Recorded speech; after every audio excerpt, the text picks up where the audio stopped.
Today, dozens of campaigners are here in the heart of central London in Westminster, joining MPs to save the NHS from what they deem as a power and money grab. It comes on the day of the second reading of the NHS Health and Social Care Bill, which Sajid Javid, the Health Secretary, argues is all about building back a better NHS. He says it's a bid to deliver a more joined-up and improved services, especially after the difficult time during the COVID-19 pandemic.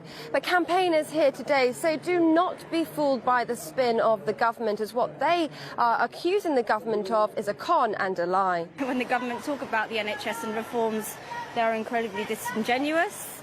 The bill is only going to make privatisation far easier, and these kind of brazen contracts that have been given off to private companies who aren't going to do as well as NHS tenders would have done.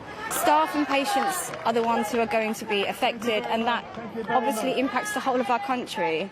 Well, the bill was formally announced back in February, all about trying to reverse the 2012 reforms, but crucially all about a COVID-19 recovery plan. Of course, the last 16 months has been very difficult indeed for the NHS. Many bosses long saying that the services have been totally on its knees. We only have to cast our mind back to when we saw patients being treated in ambulances outside hospitals, but also looking at the very long backlog of waiting times for people that need to be treated. In fact, it's just surpassed 5 million people for the first time ever.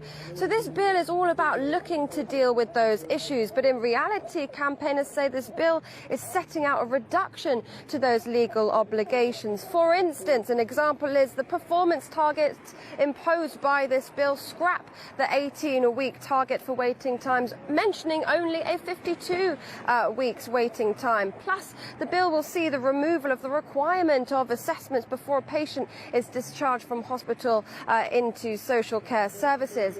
Not only that, though, campaigners accuse it of a power and money grab, as private providers will now be able to sit on local health boards which are coordinating the NHS services, which they say is the icing on the cake of selling off the NHS. It's very clear the trend has gone on for many, many years. The attempt by the Conservative government and neoliberal sections to take healthcare back into the private sector, to extract profit from people's illness and suffering.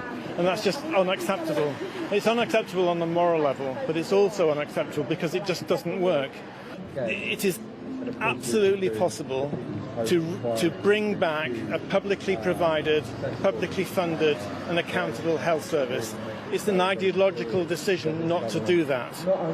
Well, it's not just campaigners who hate these proposals. We've heard from the British Medical Association, who says that this bill is the wrong bill at the wrong time, but also the Labour Party accuse it of institutionalising cronyism and also privatising the NHS. This is a bill that will lead to more privatisation and a complete reorganisation of the NHS in the in a pandemic. It's simply not it's a huge distraction. Well, of course, it's been a gruelling 16 months for the NHS that has been so horrendously overwhelmed, and campaigners say giving them less when what they really need is much more is the last thing the NHS needs.